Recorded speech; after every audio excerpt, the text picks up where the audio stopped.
This is the end of an age of terror and death. This is the historic dawn of a new Middle East.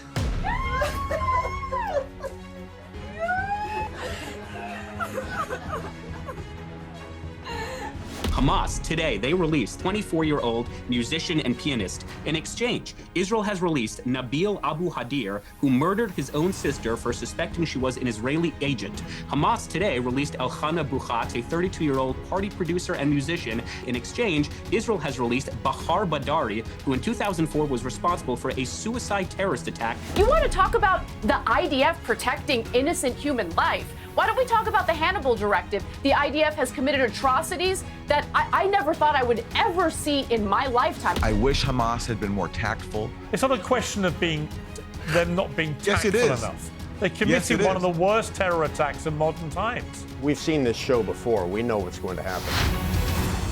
President Trump landed in Israel today for what can justifiably be called a hero's welcome. The last 20 living Israeli hostages have finally been released from 2 years of Hamas captivity. Many of their relatives and supporters held an emotional vigil in Hostage Square all weekend. They heckled any mention of Prime Minister Netanyahu's name, but cheered raucously for the US president, who was given a standing ovation at the Israeli parliament earlier today.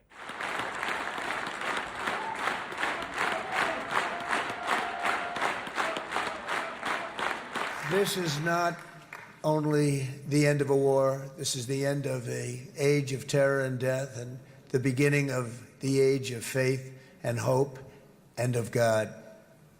It's the start of a grand concord and lasting harmony for Israel and all the nations of what will soon be a truly magnificent region. I believe that so strongly. This is the historic dawn of a new Middle East. Well, Netanyahu's stated aims for this war were crystal clear. Israel would destroy Hamas, permanently ending its threat, return all displaced citizens, and bring its hostages home. Nothing less than total victory would suffice. Now, whether Israel's really achieved those aims and at what cost is still far from clear, and so too is what happens next. Hamas can play no role in governing Gaza, that much is obvious. But as the scale of Israel's destruction becomes ever clearer in the coming days and weeks, there'll be serious questions about Netanyahu's future too. Gaza's been utterly decimated, and so has Israel's reputation across the world. Netanyahu bears responsibility for both and should now face consequences. Well, joining me to debate all this is the host and executive producer of the Young Turks, Ana Kasparian, the PragerU commentator, Shabbos Kestenbaum, the former US Assistant Secretary of State for Political and Military Affairs, General Mark Kimmitt, and the journalist with the Grayzone, Aaron Maté. Well, welcome to all of you. Ana Kasparian, I mean, I was watching it all from early this morning in London, and I've got to say, I felt a sense of great relief and joy at watching the hostages freed and reunited with their families. Incredibly moving scenes there. Joy for the Palestinian people, the innocent Palestinian people caught up in 2 years of hellish war. And of course, the release of several thousand Palestinians from Israeli prisons as well. You know, overall, the feeling today was extremely joyous and I would argue hopeful. What's your thought? Cautious, very cautious optimism, especially given some of the statements that we've heard from the Israelis over the weekend. You know, Benjamin Netanyahu gave a speech to the Americans that made it appear as though he believed in the ceasefire and was going to follow through with it. Remember, they've only agreed to the first stage of the ceasefire, and the rest of it is still incredibly murky. But then on Israeli television, he spoke in Hebrew and talked about how the military operation isn't over yet. Then you have Israel Katz talking about how as soon as we secure the release of all the hostages, we're going to go back in and destroy the tunnels. So there are some signs that make me a little uneasy. But I will say this. I was happy to see the hostages released. The videos of them reunited with their family members are incredibly moving. The innocent Palestinians you're referring to, though, are going home to raised communities, raised neighborhoods. They have no home to go back to. So I'm concerned about them and their well-being. That being said, it does appear that there's some humanitarian aid being allowed into the Gaza Strip. It remains to be seen if it's enough in order to help people who have been intentionally starved for months. Do you give Donald Trump full credit for making this happen? Well, no, I don't, because this is the same ceasefire that could have been agreed upon over a year ago, and it wasn't. So the real question is, what changed? Why did Donald Trump, basically put his foot down finally after tens of thousands of innocent people were killed, after, obviously there was the ground invasion in Gaza City, which has also been leveled. It's laughable to hear him talk about deserving a Nobel Peace Prize as he's ramping up a war with Venezuela under false pretenses. So, look, I'm not going to give Trump credit because, again, he could have done this a year ago, or at the beginning of his administration, I should say, and he refused to do it. By the way, the same for Biden. It's the same ceasefire agreement that Biden rejected that we're now learning, thanks to reporting from Israel, by the way. So it is what it is. All right, Shabbos Kestenbaum, I give Trump enormous credit here.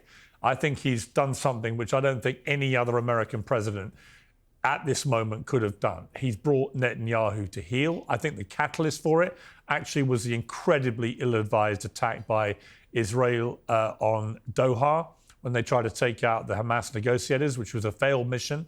They didn't kill the negotiators. They killed a member of the Qatari security forces. They killed some other people who were totally unconnected with Hamas. A complete debacle. And when I read that Donald Trump had made Netanyahu literally get on the phone and apologize to the Prime Minister of Qatar for that, I thought, wow, things have changed. And, sure enough, here we are, not long after that catastrophic error of judgment by Netanyahu, with him seemingly brought to heel. And I think that is what's happened. Yeah, I think that's a pretty accurate characterization. First of all, it's good to see you. It's been a while. I miss getting yelled at 7 a.m, so good to be back. The fact that Donald Trump did not receive the Nobel Peace Prize is a damning indictment on the state of the Nobel Peace Committee, but I digress. You're absolutely right. Amit Segal was the one who said that the strike in Doha is the most successful failed assassination attempt. I would agree with you. It was ill-advised, but inadvertently, it actually brought Hamas to the negotiating table, because one of the differences between the ceasefire now and the ceasefire of a year ago is, for the first time, Hamas was pressured by Qatar, who's hosting them, by Egypt, by Syria, by Turkey. That is not the status quo of a year ago. That is a direct result of peace through strength. As President Teddy Roosevelt said, you talk softly, but you carry a big stick. So while it is true Israel was trying to negotiate with Hamas for the better part of 2 years, it is also true that they had a really good incentive, Hamas, that is, for negotiating, meaning they will no longer be accustomed to living in the Four Seasons in Doha, and they will be forced to be given a negotiation. And I think this is what all the far left, this is what the campus activists, this is what the cultural elites have been saying for 2 years. We need a ceasefire now. We need to end the war. This is literally what happened. And it's quite a testament to the fact that they are not celebrating in the streets, which I think underscores it was never about a ceasefire or peace. It was always about the actual genocide against the Jewish state, which occurred on October 7th. If it wasn't about that, then how come all these peace-loving activists aren't encouraging Hamas to surrender immediately? I kind of agree with Anna. This deal could have been done on October 8th had Hamas simply surrendered and released the hostages. Unfortunately, through human agency, they decided not to.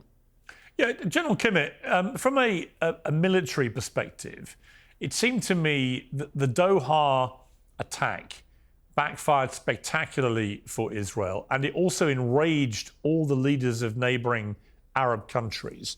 And I think they were all on the phone to President Trump and telling him this has crossed a line. And at that point, Trump, I think, got very serious with Netanyahu. Listen, I might be wrong. It's just my gut feeling. Got on the phone to Netanyahu and said, enough. This has to end. What is your reading of why things have come to a head seemingly so quickly after that attack? Well, I think Shabbos was right. In many ways, it was the most successful failed attempt around. But the fact still remains that they did get on the phone. They did call Trump. Trump also turned to them and said, okay, if you want Netanyahu to knock this off, then you guys have got to be part of this process. And if you don't want Israel attacking Hamas wherever they are, in Doha or Turkey or some of the Muslim Brotherhood organizations in Egypt, you need to get on the bandwagon. You need to start pressuring Hamas. So he's right. This was the most successful, unsuccessful attack, because I think what it did, it not only pressured Israel, but it also pressured the Arab leaders to start clamping down on Hamas and get them to the negotiating table. Gold is up by more than 40% in value since the beginning of this year. And today's sponsor, Birch Gold, is marking Veterans Day with a tantalizing offer. Buy gold, get free silver. For every $5,000 purchase from Birch Gold this month, they will send you a free silver round which commemorates the Gadsden and American flags. Birch Gold helps you to own gold by converting an existing IRA or a 401k into a tax-sheltered IRA in physical gold. They will also waive custodial fees on the first year investments for current or former military. Birch Gold has an A+ rating with the Better Business Bureau and tens of thousands of happy customers, including many of you. So join them. Text my name, Piers, P-I-E-R-S, to the number 989898 for a free info kit and to claim your eligibility for free silver with qualifying purchases before the end of the month. Again, text my name, Piers, to 989898. Do it today. Everybody seems to agree, General Kimmitt, that Hamas will have no role in any government going forward. Where there is a serious point of disagreement is over whether Hamas disarms. This has been part of the Trump plan, the 21-point plan, but Hamas has said they're not intending to disarm. The ideology that fuels Hamas is still clearly there in a number of people. Hamas have clearly not been completely destroyed. We know that because they're still operating. What happens now? I mean, how likely is it that Hamas will disarm? Well, it's even worse than that right now. The fact remains that their spokesmen are saying that Hamas will not disarm and, in fact, will be the core of any future Palestinian army. In fact, what we're saying is that whatever organization takes over inside of Gaza, whatever form of government, whether it's the PLO or some other organization, they will be the militia that defends them. And any notion of Hamas somehow taking off their Hamas uniforms and putting on police uniforms is just a recipe for failure. So what happens here? I mean, how do you get to peace, proper peace? How do you get to the potential of the start of a process for a genuine two-state solution if the terrorists that committed the atrocities on October the 7th stay around, stay armed, and say, we're going to be the militia for whoever governs this place? Well, I think you've answered your own question. The fact remains is that cannot happen as long as you have a radical terrorist organization devoted to the destruction of Israel, somehow representing themselves as a national defense force. They will just turn into another Hezbollah and turn the next Gaza into southern Lebanon. So it won't work. So what happens?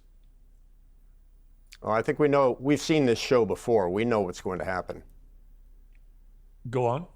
You sure do.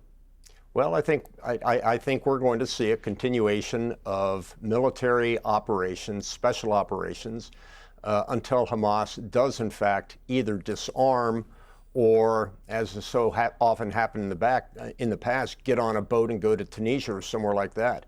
There is no room inside of Gaza as part of a future two-state solution where they represent the military for that country. Aaron Maté, I saw Tony Blair, who's a contentious name at the moment because he wants to be part of the interim government, if you like, or administrative body looking over Gaza until they have a new government. And Donald Trump has said, I don't know if he's popular enough to be involved, so we'll see how that plays out. But he was talking about the parallels with Northern Ireland, where he did forge peace with Bill Clinton, with Senator Mitchell and others. And he was talking about that, ultimately, these things go one of two ways. When you have neighboring people who've been in long-time conflict with each other, they either continue to be in long-time conflict or they get to a point of genuinely wanting peace. And as part of that peace process, the IRA did disarm. So there is a parallel here for terror groups, as the IRA were, for disarming in the cause of peace. But is it likely that Hamas is ever going to want to see it like that? They seem a very nihilistic group who have been wedded publicly to destroying Israel. They said it after October the 7th through their spokesman on camera. We want to keep doing this. Is there any likelihood, do you think, of this following the similar path that we saw in Northern Ireland? Well, first of all, my problem with Tony Blair putting aside his record as a war criminal with this analogy to Ireland is, in the case of Ireland, you don't have a dispute about the recognition of people's right to self-determination. That sort of underpins the conflict. There's an awareness there that in Ireland that the people of Northern Ireland are a people who have certain rights. In the case of Palestine, as we're discussing here, what I'm hearing from Mark and Shabbos is a complete lack of awareness. The Palestinians are living under a brutal military occupation. Either you recognize that or you don't. If you don't recognize that, you're going to have continued disaster for the entire region and continued misery foremost for the Palestinian people. If you recognize, as most of the world does, pretty much the entire world, with the exception of the US and Israel, the Palestinians have been living under one of the most brutal, longest military occupations in the world and have been denied their basic rights. If you don't recognize that, you're not going to solve the problem. And Trump's so-called peace plan does nothing to address that. When it comes to the issue of Palestinian self-determination and Palestinian statehood, there's one line.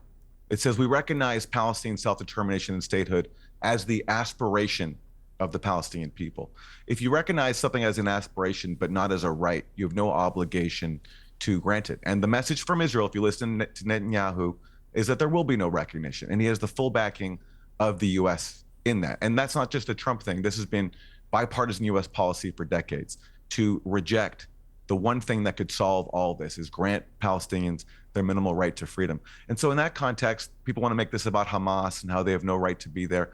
This isn't about Hamas. Even if Palestinians are the most pragmatic, docile people in the world, Israel would still insist, as they always have, on their self-declared right to steal their land because it's a Jewish supremacist state. Until that's resolved, you're going to have perpetual conflict. And just one correction, on the issue of whether there could have been a deal, after October 7th, Hamas offered Israel to release all the civilian captives in exchange for Israel not attacking Gaza. Israel had no interest in that because October 7th gave them the opportunity to take care of the Gaza problem, as Norman Finkelstein has talked about on your show before.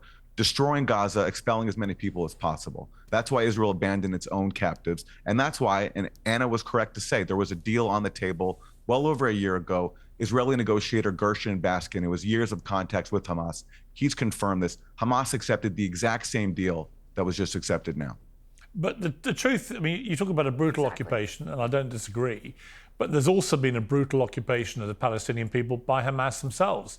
They were given governance in 2006, they won the election, but for the next 20 years, rather than try and bring any kind of change or prosperity to its people, it built one of the biggest underground tunnel networks in the world has ever seen, frankly, in modern times, and planned an outrageous terror attack on a horrific scale, with 3,000 of them pouring over the border and indiscriminately murdering and kidnapping anyone they can get their hands on. Now, that if you look at the way they're treating Palestinian people throughout the last 20 years, if you look at the way they have sacrificed Palestinian lives so brazenly and callously as they themselves ran to hide in their tunnels, leaving civilians to be murdered and to be killed, then you could argue the brutal occupation has worked with both. You could say, yeah, the Israelis have had a brutal form of occupation over the Palestinians, but so has Hamas. I see things differently, Piers. Hamas won the elections, you're correct. What happened immediately? Israel put Gaza under a complete siege, to the point where Israel was counting the calories inside Gaza that it would let every Palestinian in Gaza consume without having a full-blown starvation crisis. The idea was basically to punish the Palestinian people for voting the wrong way, for electing Hamas. And why did they elect Hamas? Is because the alternative was the Palestinian Authority, which is corrupt and had become a collaborator with Israel in the farce of the so-called peace process, which was simply just an excuse for Israel to steal more Palestinian land. So in that context, Palestinians elected Hamas. Israel responded by putting Gaza under a complete siege, where Gaza had absolutely no hope to rebuild. Israel was in control of everything that came in and out, even banning things like chocolate. Hamas tried to actually moderate its position. And people laugh at this, but you can look at the record. It's true. And someone like Gershon Baskin, who's an Israeli negotiator, can confirm all this. Hamas leaders started talking about accepting a long-term truce with Israel. Then they started even saying we'd accept a Palestinian state in a very historic compromise. We'll accept a Palestinian state in just 22% of our historic homeland, the West Bank, Gaza, East Jerusalem. So Hamas was far more moderate on the two-state solution than any Israeli leader, because unlike Israeli leaders, Palestinians were saying, we'll accept a state within the internationally recognized borders of Israel, pre-June 1967. What did Netanyahu say? He said there'll never be a Palestinian state because Israel insists on keeping these major West Bank settlement blocks full of fanatical settlers from Brooklyn, where I am, who terrorize Palestinians and steal their land and water. So Hamas also tried nonviolent protests with the Great March of Return. That was a massive march of people who went to protest nonviolently, as all people around the world told Palestinians to do. What did Israel do? They gunned people down with US-made weapons, maiming people, killing journalists, killing nurses, killing disabled people, maiming people, and telling Palestinians, no matter what you do, we're going to control you and make your lives impossible. That's the context in which October 7th happened. If you're stressed about back taxes, miss the April deadline, or your books are a mess, well, don't wait. The IRS is cracking down. Penalties add up fast, 5% per month, and up to 25% for not filing. Tax Network USA can help.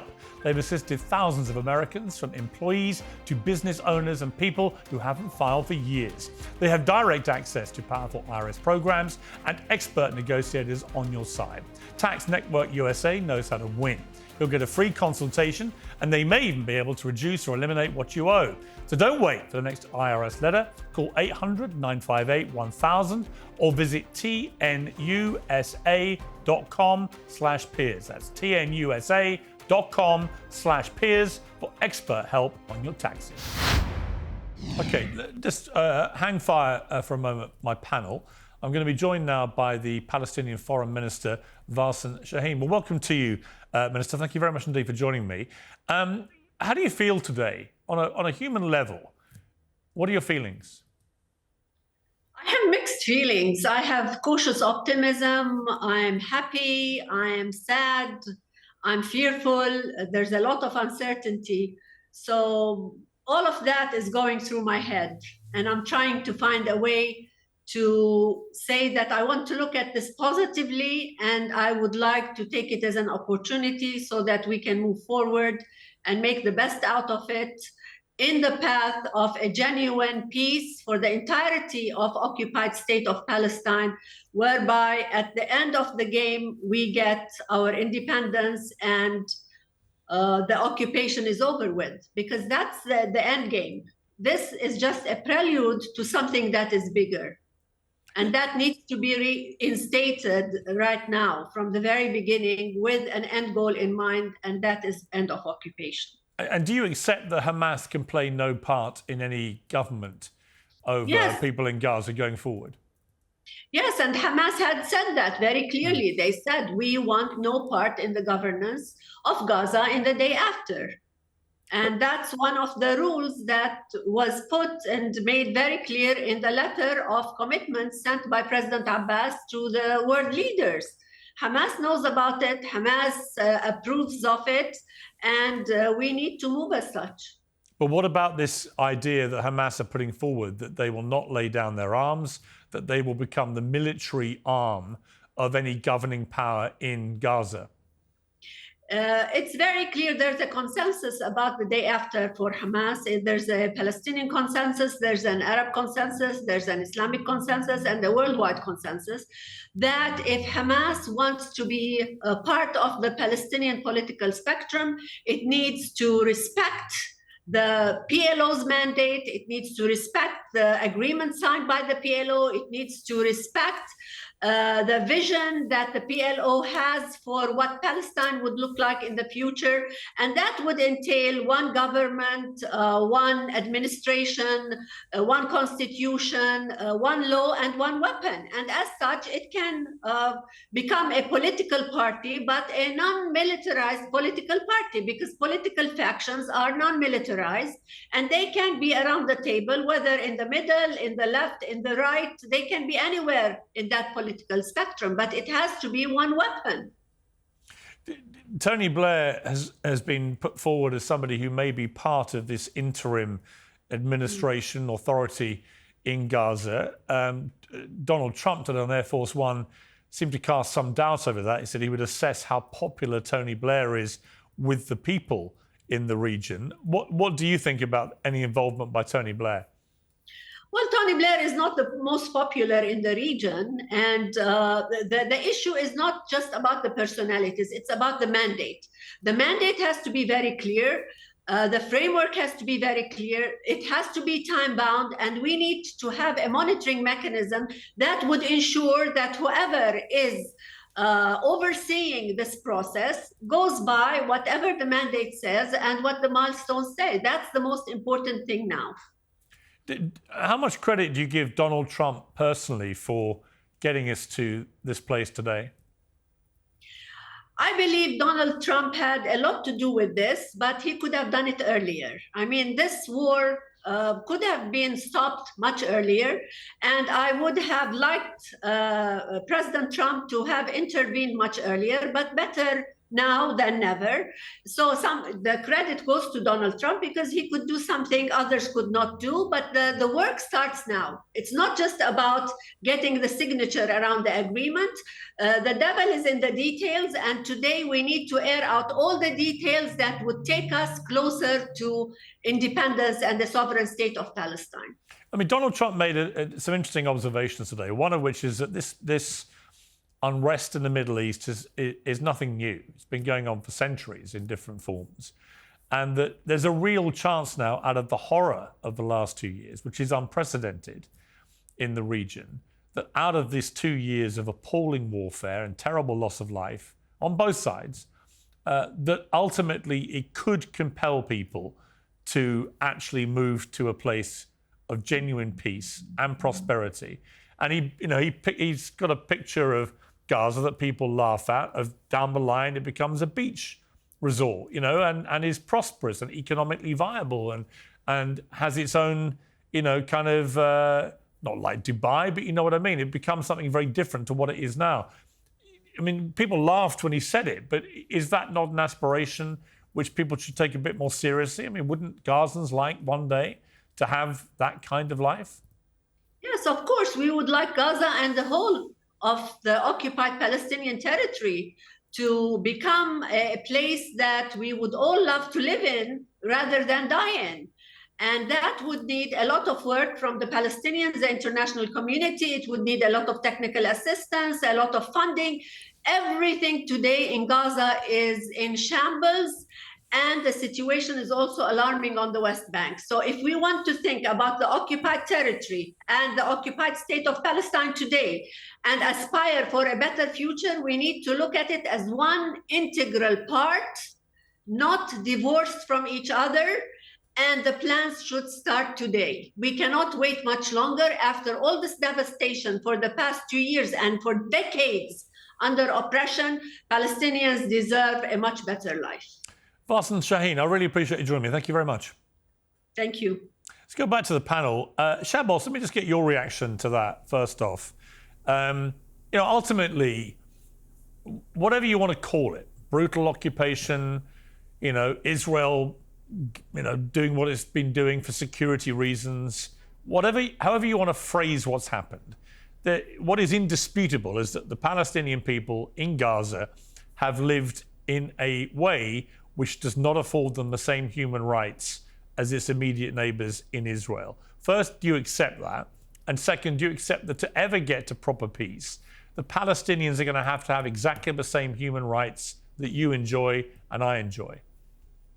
Absolutely. And I think I speak on behalf of the overwhelming majority of the Jewish people and the overwhelming majority of the people of Israel, where we say we want there to be a two-state solution. We want Palestinians to have freedom of movement, freedom of expression. The problem is Palestinians, like all human beings on planet Earth, possess moral agency. They can make choices in life. And unfortunately, way too many Palestinians made the choice in 2006 to elect Hamas. Unfortunately, not a single Palestinian to this day, even in the face of a $5 million reward, decided to reveal where a single hostage was was being held. I wish that that was not true, but unfortunately, it is true. I wish the Palestinian school system did not teach their kids that one of the greatest ideals you can do as a person is not become a lawyer or a doctor or a profession, but rather to kill Jews and take back an historic homeland that was never actually yours to begin with. I want there to be a two-state solution, which is why it bothers me to no end that in 2020, the Palestinians rejected their own state. It bothers me in 2008 that the Palestinians rejected their own state. It bothers me that in 2003, the Palestinians rejected their own state. The Oslo Accords, we can go all the way back to the 1937 Peel Commission, the 1948 Partition Plan.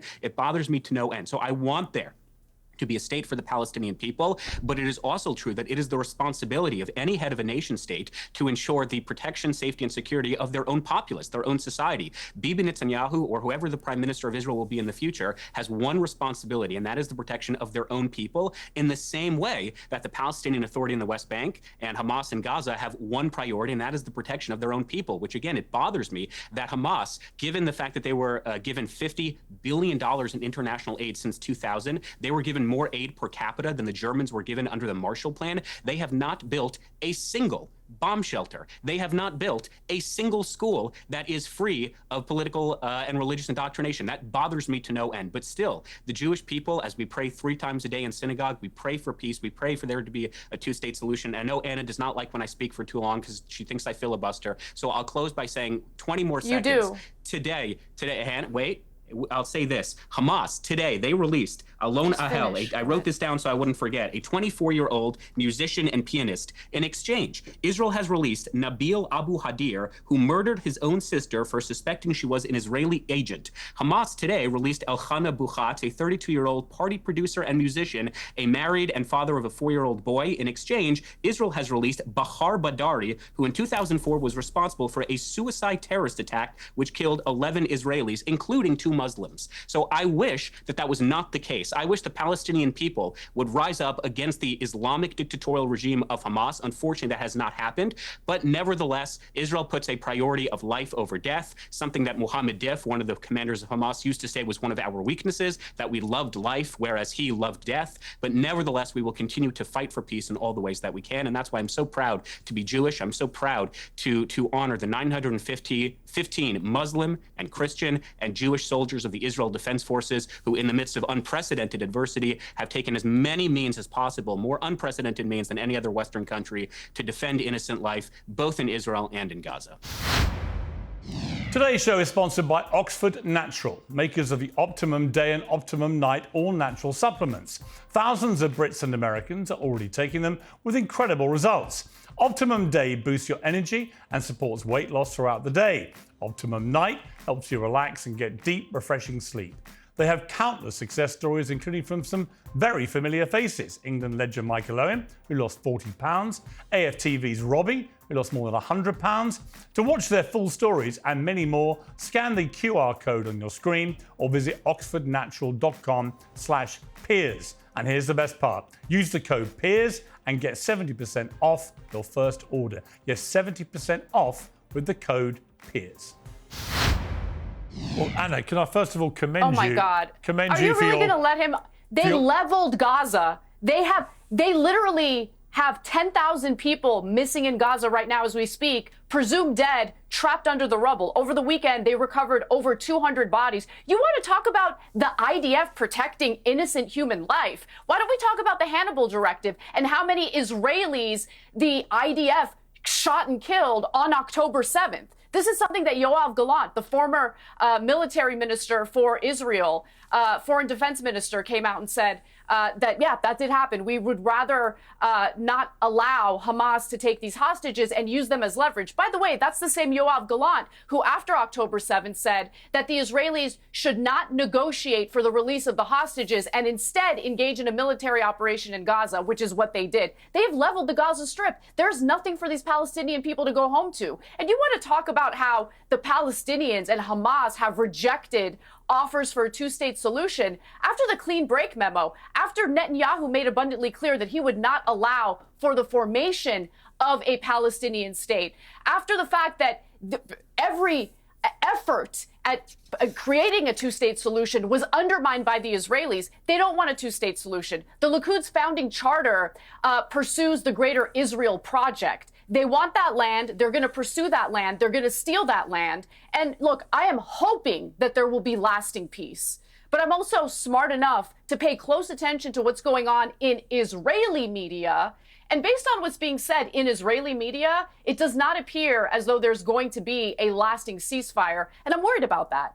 So, look, Shabbos can sit here and lie about how, oh, it's all Hamas's fault and the wonderful, precious, innocent Israeli government has only done the right thing and only the right thing. But that's just not true. They have committed war crimes. The IDF has committed atrocities that I never thought I would ever see in my lifetime. I thought humans had evolved past that kind of disgusting war crime behavior. And so to talk about how, like, oh, everything is so great, and Israel, we're going to go ahead and launder their reputation after the atrocities that they committed, after the genocide they carried out. And by the way, the continued atrocities that are currently taking place in the West Bank, I'm not going to sit here and stand for that. It's disgusting. OK, well, joining me now is the former Israeli Prime Minister and IDF General Ehud Barak. Thank you very much indeed for rejoining me on Uncensored. First of all, your reaction, Ehud Barak, to these extraordinarily historic scenes that we've witnessed today in Israel. No, this day was the best one for Israel, I believe, for the Jewish people in the last 2 years. That's for sure. And the first 4 points of the Trump plan had been on the way to be implemented. Namely, the hostages, the live hostages came back, the Palestinian prisoners released, the bringing back of the dead ones will take some time. We have probably more information than the many other players about where to look for them, but there is a need to go there and to find them. Sometimes it's to remove the rubble of a building where they are buried underneath, and it might take some time. And the war formally we announced to be over.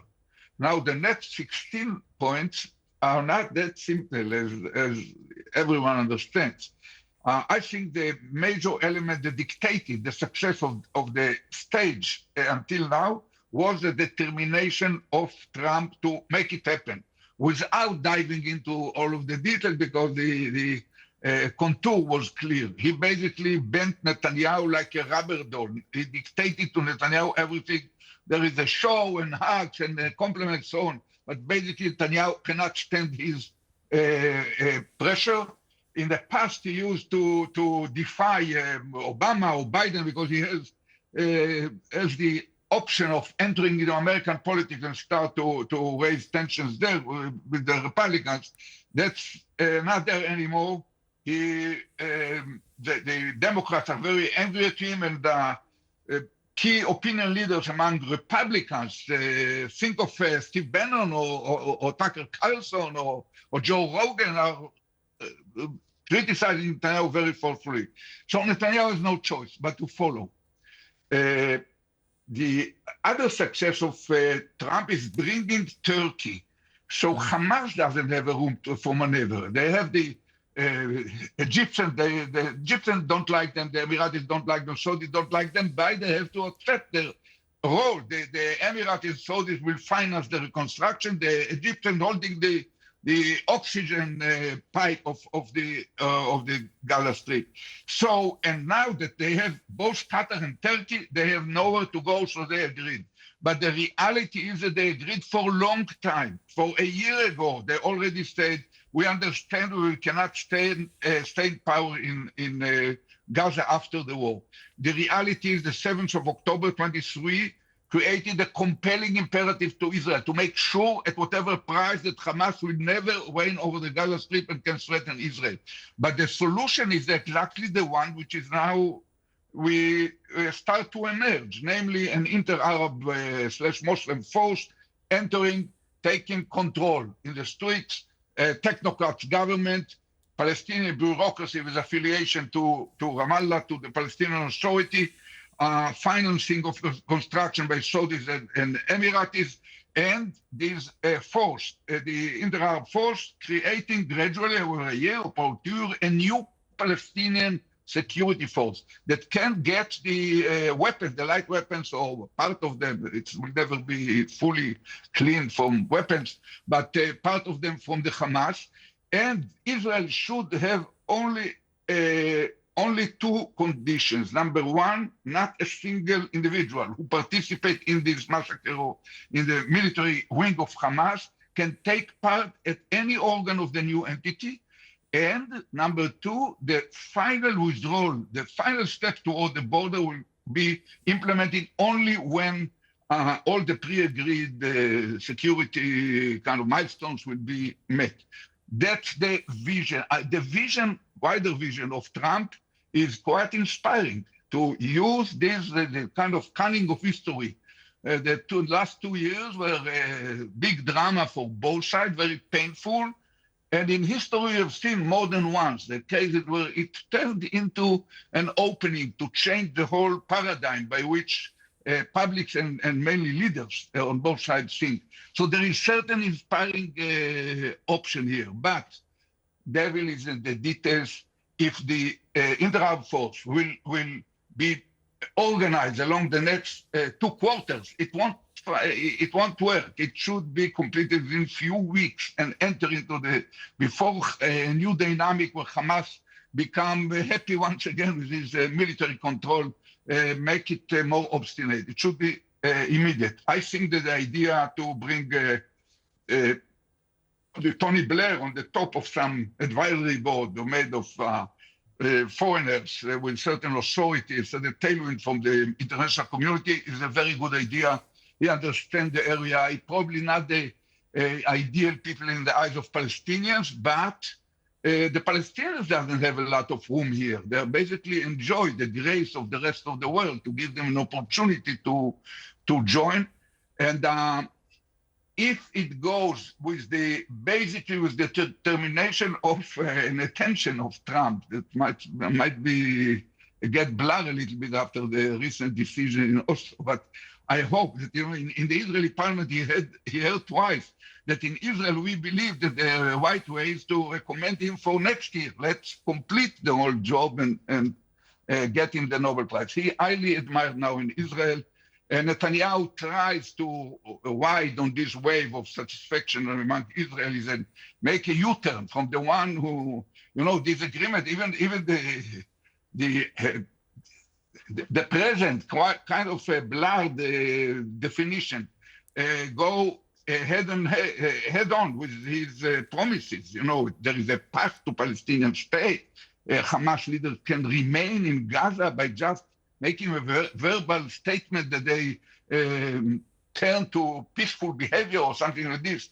And the very fact that there will be no Jewish settlements, nothing like taking over permanently, reigning over with Israeli military, it's all over.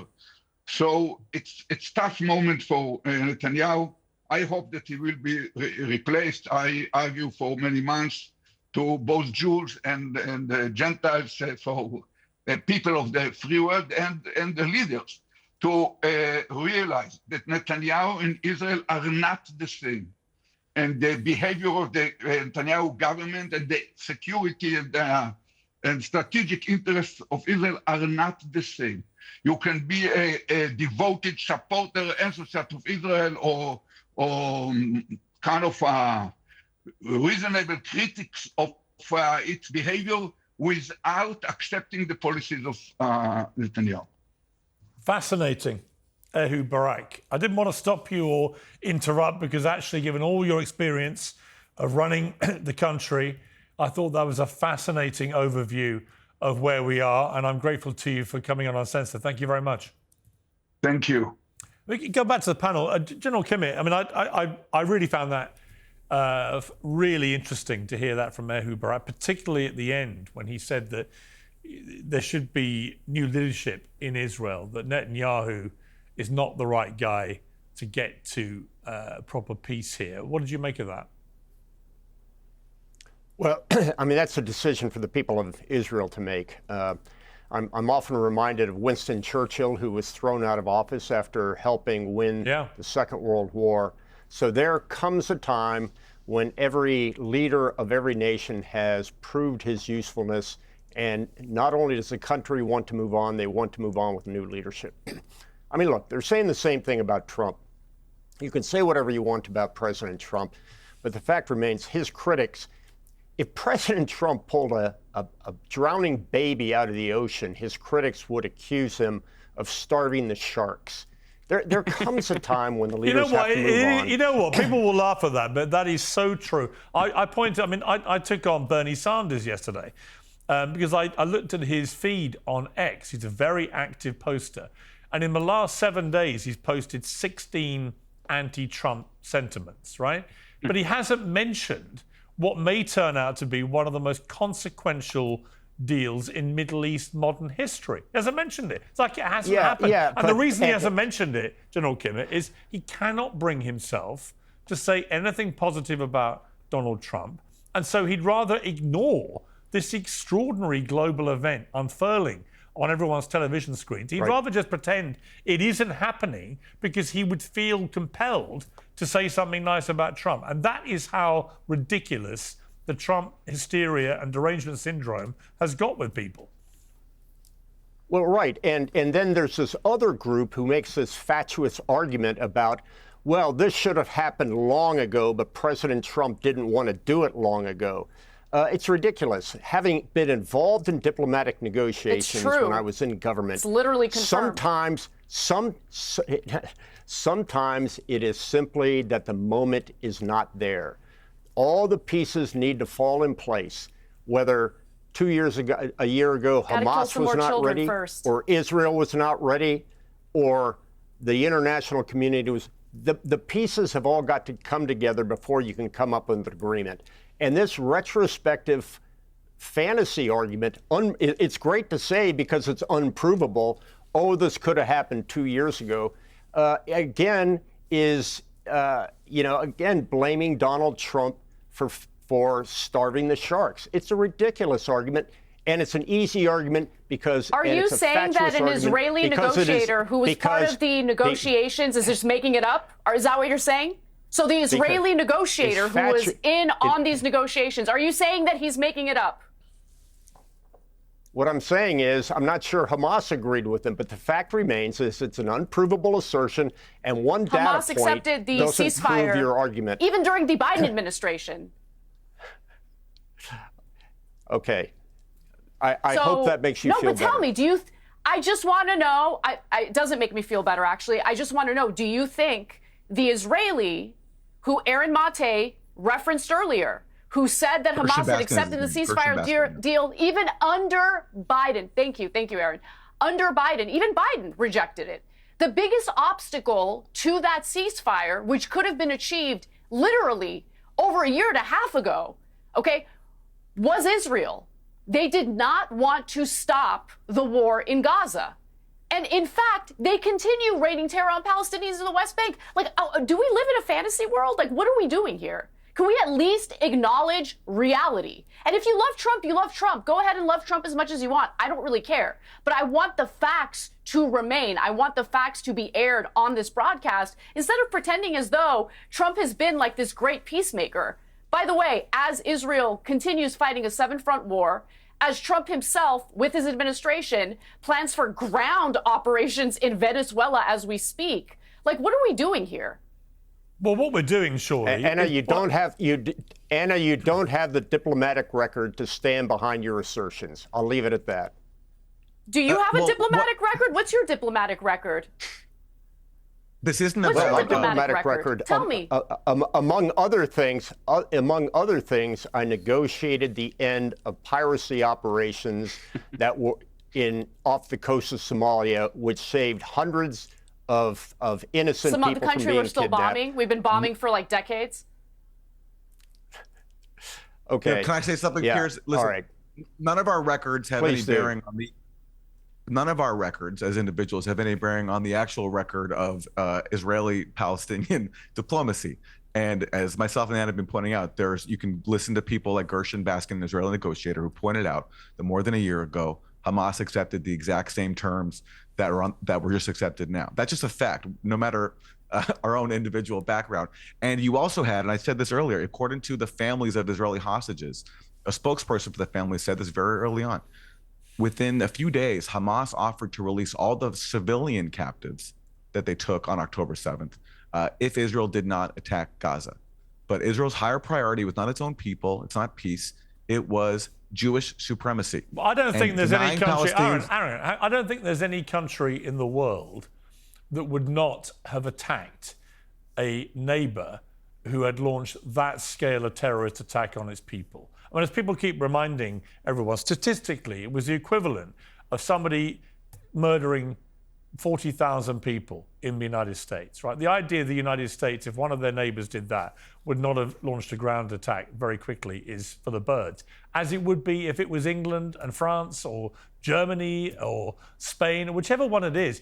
Any country that had that kind of scale of terror attack was always going to attack back with tremendous force, if for no other reason than the people who perpetrated it within days were on camera saying, we're going to keep doing this. So there is no country that would not have attacked. So this idea that what Israel should have done was simply go, oh, okay, if you just release the civilians but keep all the military people you've kidnapped, fine, then we won't invade. That was never going to happen.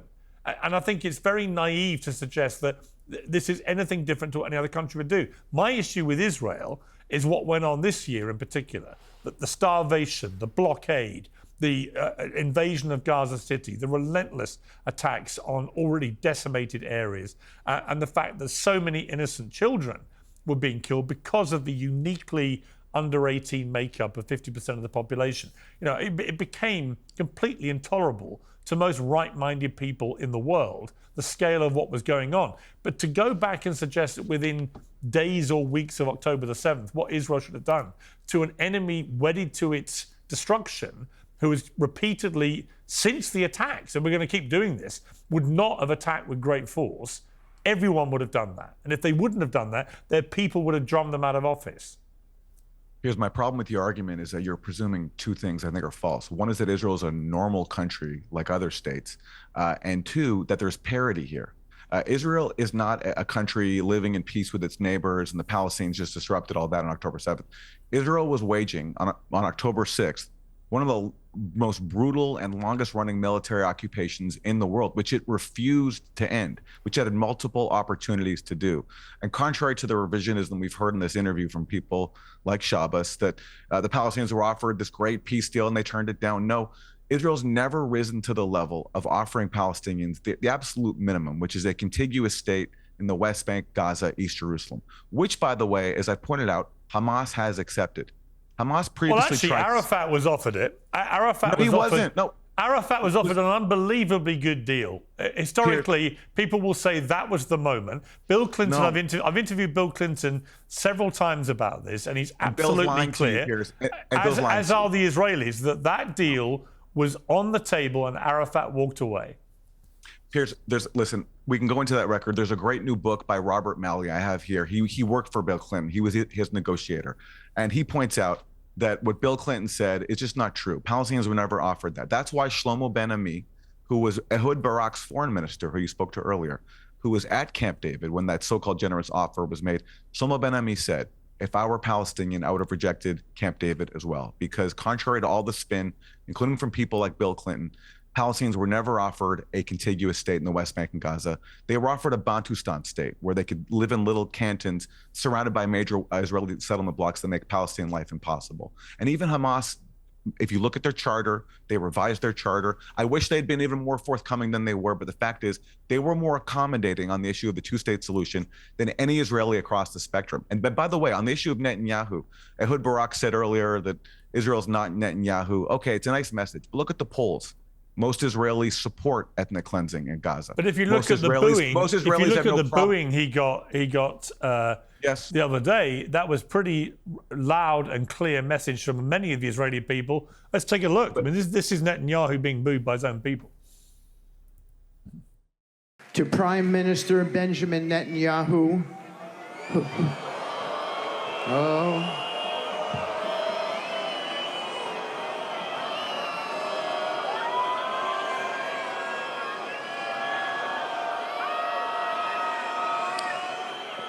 Okay. To Prime Minister Benjamin Netanyahu.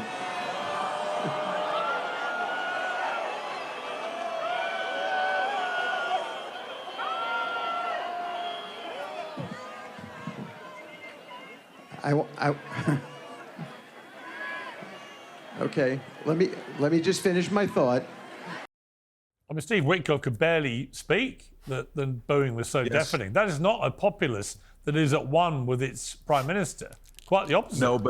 No, but why are they booing? They're booing because he abandoned the captives and he sold them out because he wanted to continue his destruction of Gaza. The majority of Israelis, if you look at polls, are fine with actually Netanyahu destroying Gaza. There was polls showing that most people are not bothered by the reports of famine.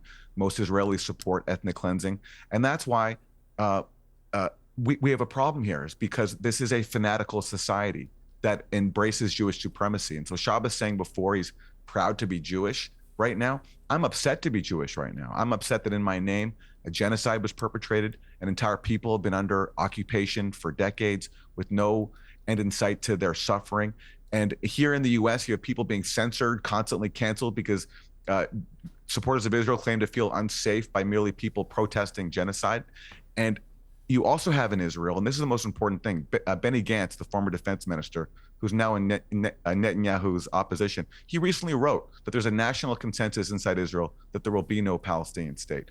That's the real Israel that we're dealing with. And until that is rectified, and that is the actual extremism that has to be addressed. Whatever you think of Hamas, and my friends in Gaza are not fans of Hamas, but in terms of who's the problem here, it's the radicals in power with the support of I would say it's the radicals. It's the radicals on both sides. One of the most pleasing aspects of the Trump peace plan is that it was a direct repudiation of a lot of what the more right-wing headbangers in Netanyahu's government had been advocating. They wanted Palestinians expelled. They wanted to take the land in Gaza and the West Bank. And Trump has made it absolutely clear, no annexing of the West Bank, and the Palestinian people will be allowed to return to their, albeit destroyed at the moment, homes in Gaza. And we're seeing already many, many hundreds, if not thousands of Gazans going back to the rubble of where their homes were to try and now rebuild their lives. That is a repudiation of the aspiration of people like Smotrich and Ben-Gvir, whose rhetoric has been increasingly one of kick all the Palestinians out and take the land. So, I am cautiously optimistic by the fact that that is happening, because that is going against what the more extreme Israelis would like to happen. And I think there are extreme people on the Palestinian side, like Hamas, for which peace will be the last thing they want as well. Well, except they have no power. And I'll just make this quick because I've spoken a lot now. Yes, it's a repudiation of the ultra extremists, but that doesn't make it not extreme, because are Palestinians offered any path to self-determination in this plan? No. All it says is we recognize this as your aspiration, which is like telling a starving person, I recognize that you're hungry and you aspire to have some food. We're not going to actually offer you any. And that's what this plan is. That sounds extreme to me. It sounds extreme to put people under one of the most brutal military occupations in the world and longest running and say, you have no path to your own freedom.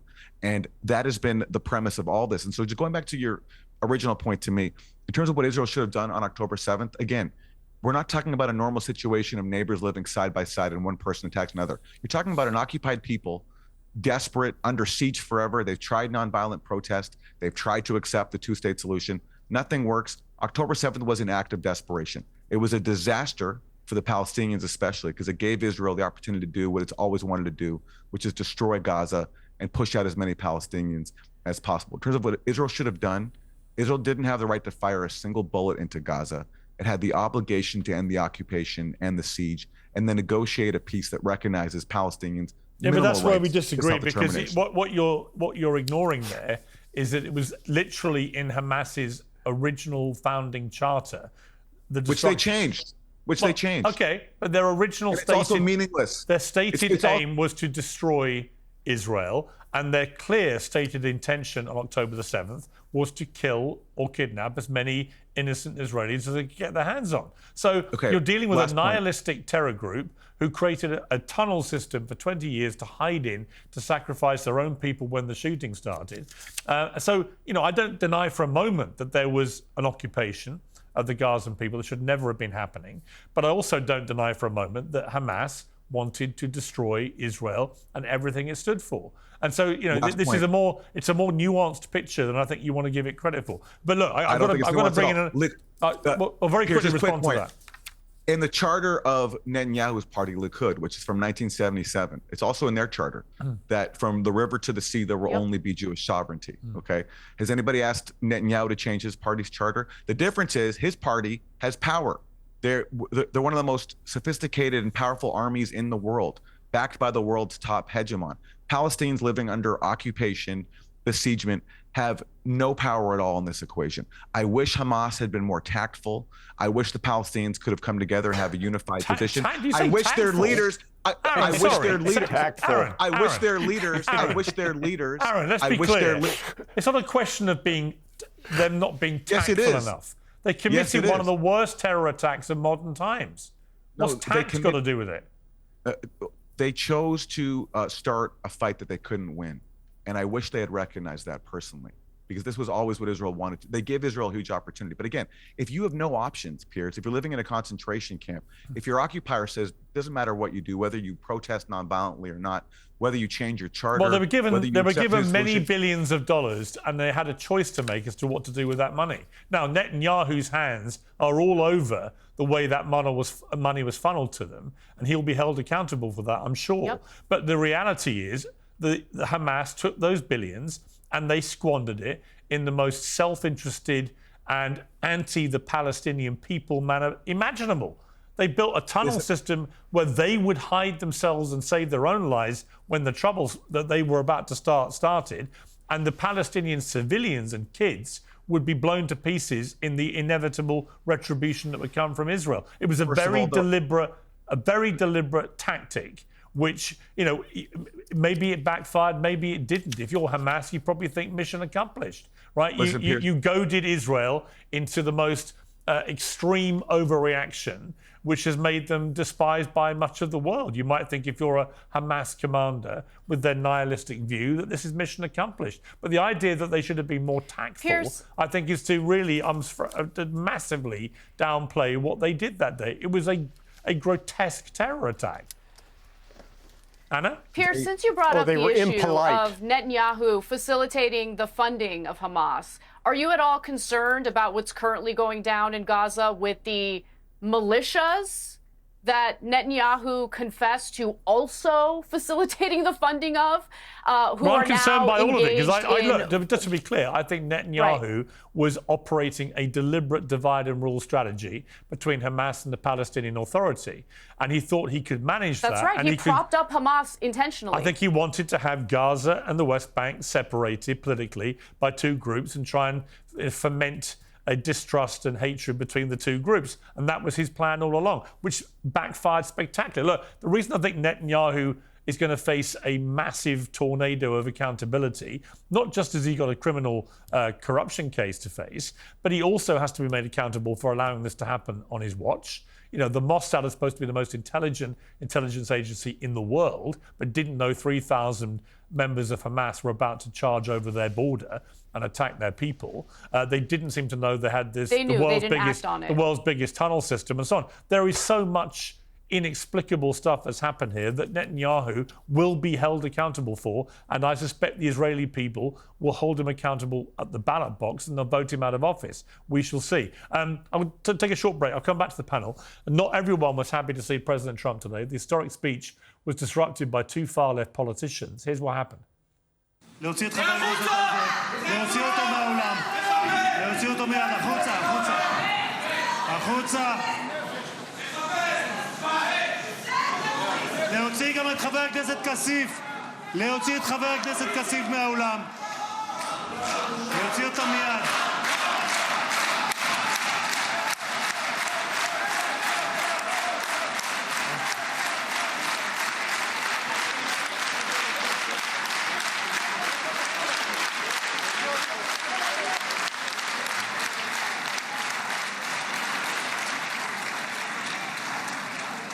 Sorry for that, Mr. President. Thank you. Please.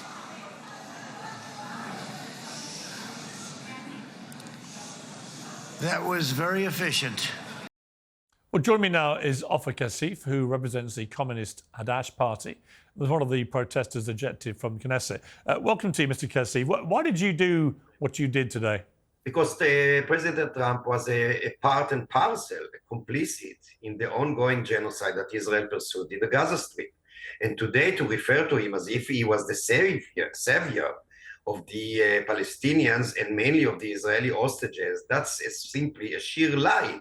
I couldn't really tolerate this cult of personality that was going on today in the Knesset to both Trump and Netanyahu, when we all know that they are responsible for the fact that the terrible genocide and the sacrifice of the Israeli hostages didn't stop almost 1 year ago, or as far as Trump is concerned, when he took office.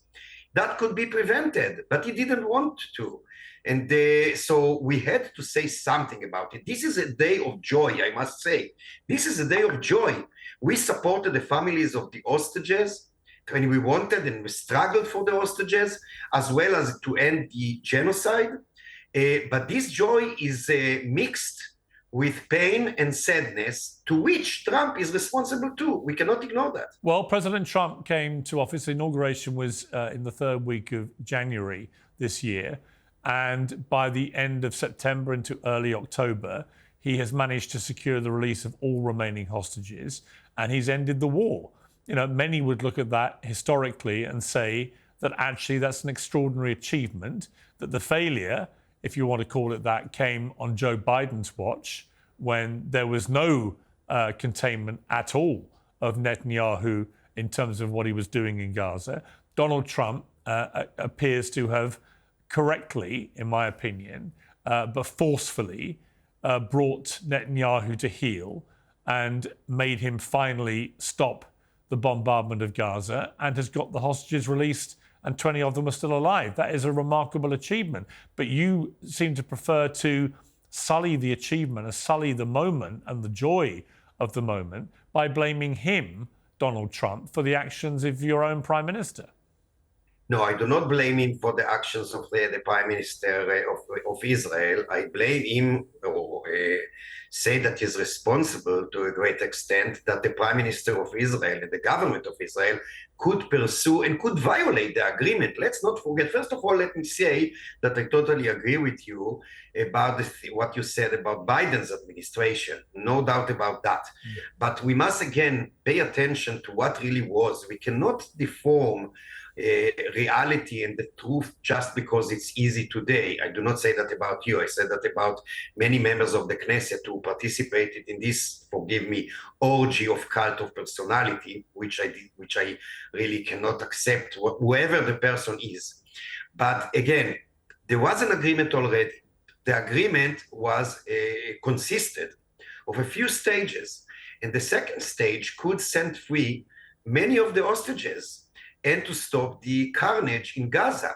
The government of Israel, led by Netanyahu, decided one-sidedly to violate the agreement, and they got their back saved by Trump. We cannot ignore that. So he is responsible. To say thank you to Trump today, if it wasn't so tragic to both Israelis and Palestinians, it would have been a joke.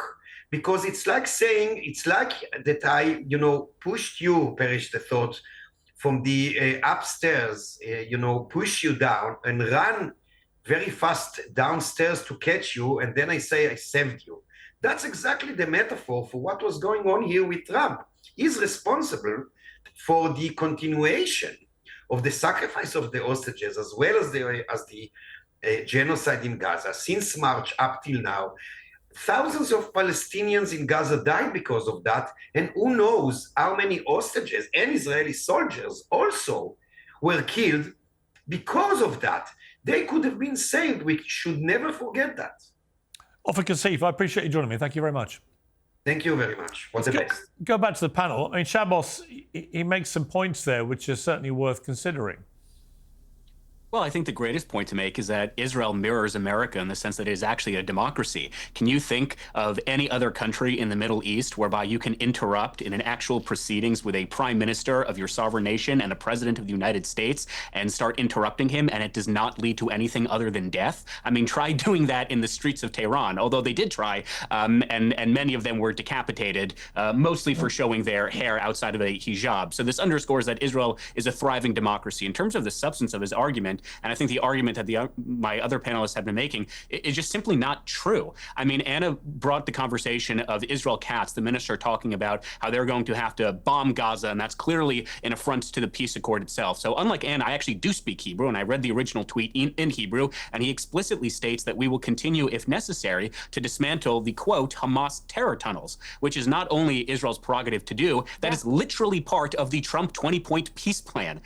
It is literally part of the deal that brought the hostages home today, that Hamas would have to dismantle. That was not part of the peace plan offered by Joe Biden. It was not part of the peace plan offered in January of 2025. So qualitatively speaking, we are talking about a very different peace deal. The other point I want to mention, again, it's not specific to what the member of Knesset was saying, which is the idea of choices. And I think, Piers, you quite accurately attested to this, which is you can sort of create assumptions or motives behind Israel. But at the end of the day, Ehud Olmert in 2007, 2008, who was no friend of Bibi Netanyahu, who does not like the Likud party, he offered 97% of the West Bank to the Palestinian people, and they literally said no. And you can shake your head and say I'm wrong, but if they said yes, then why isn't there a Palestinian state today?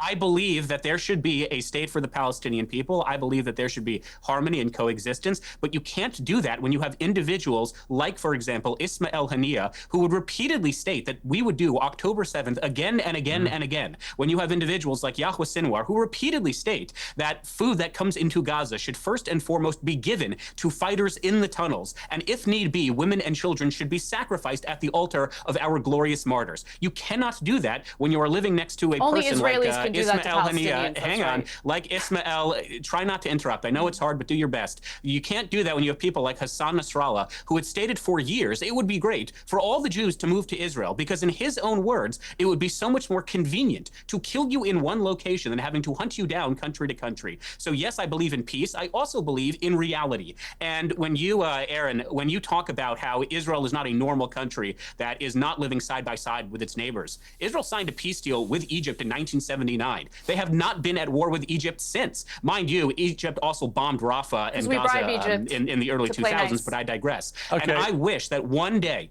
the Palestinians will elect leaders who believe in peace, as Golda Meir said, who love their own children more than they hate ours. That does not reflect the majority of the Palestinian people. I believe the majority of the Palestinian people are good people who want to live in peace. Unfortunately, their elected government do not reflect that at all. So you can talk about the motives or the assumptions of Bibi Netanyahu, but at the end of the day, it was Hamas that attacked a sovereign nation, that shot its dogs, that burnt down its homes, that kidnapped babies like Fir Bibas, that held as hostage 3-year-old girls like Abigail Edan. That is not something that Israel forced them to do. That is a choice, a really bad choice that they decided to make, and they are living with its consequences. Of course, unfortunately, Gaza has been destroyed. So too, Fallujah was destroyed. So too, Mosul was destroyed. So too, Berlin was destroyed. Does that mean the Allies were wrong to have fought the Nazis? Of course not.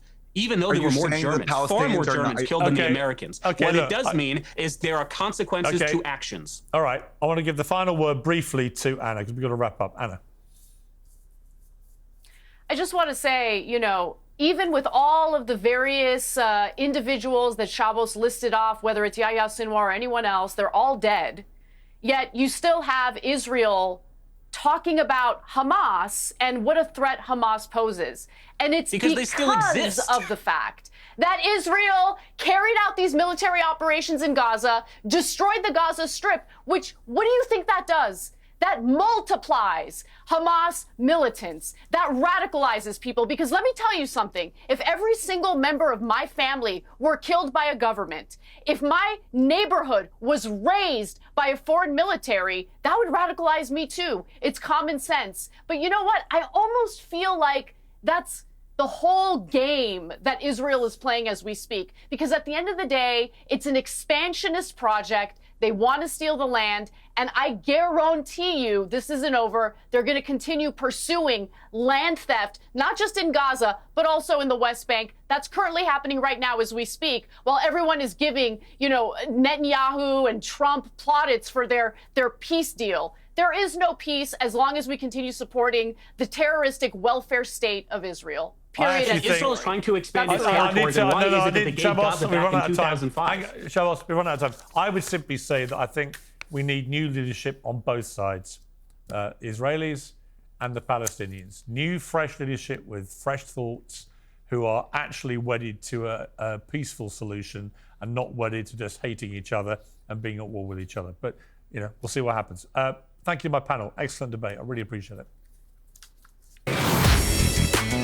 Piers Morgan Uncensored is proudly independent. The only boss around here is me. If you enjoy our show, we ask for only one simple thing. Hit subscribe on YouTube and follow Piers Morgan Uncensored on Spotify and Apple Podcasts. And in return, we will continue our mission to inform, irritate and entertain. And we'll do it all for free. Independent, uncensored media has never been more critical, and we couldn't do it without you.